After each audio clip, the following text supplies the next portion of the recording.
ఈ మధ్య కాలంలో వాడెవడో ఫోన్ చేసి ఆయనకి, మిమ్మల్ని ఆ వేదికలో చూసామండి, గంగాధర శాస్త్రి గారి ఆడియో ఫంక్షన్లో మిమ్మల్ని చూసాం, ఆయన వీడియోలో కూడా నేను మొన్న మధ్యన మిమ్మల్ని చూశాను, చాలా సంతోషంగా ఉంది స్వామి అని చాలా ఒబీడియంట్గా మాట్లాడి, నేను హాస్పిటల్లో ఉన్నాను, నాకు అర్జెంటుగా నేను అక్కడ 10,000 కట్టాల్సి వచ్చింది, 10,000 25,000 అది కట్టాల్సి వచ్చింది,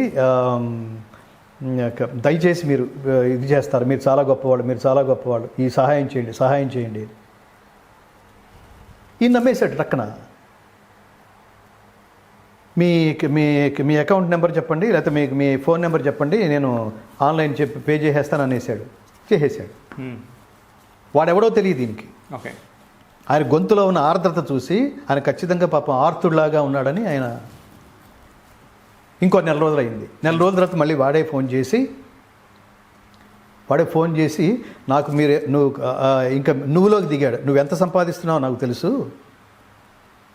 నీ దగ్గర ఎన్ని కోట్లు ఉన్నాయో నాకు తెలుసు, దురదృష్టవశాత్తు నా పిల్లల్ని నేను సెటిల్ చేయలేకపోయాను, నాకు 1 కోటి రూపాయలు పంపించు. అసలు ఏం చేయాలి అసలు వీళ్ళని? ఈమెయిల్స్ ఎక్కడ పట్టుకున్నాడో, ఫోన్ నెంబరు ఎక్కడ పట్టుకున్నాడో ఆ విషయం నాకు తెలిసి నేను వరప్రసాద్ రెడ్డి గారిని కూడా ఆయన కూడా చెప్పాను, అసలు ఎంక్వైరీ చేయకుండా వాడి అర్హతని కనుక మీరు గమనించకుండా, అర్హత నీకు బాగా తెలిసి అర్హత ఉంది అని అనుకుని మీరు దానం చేస్తే, వాడు మోసం చేస్తే వాడు పాపను వాడైపోతాడు.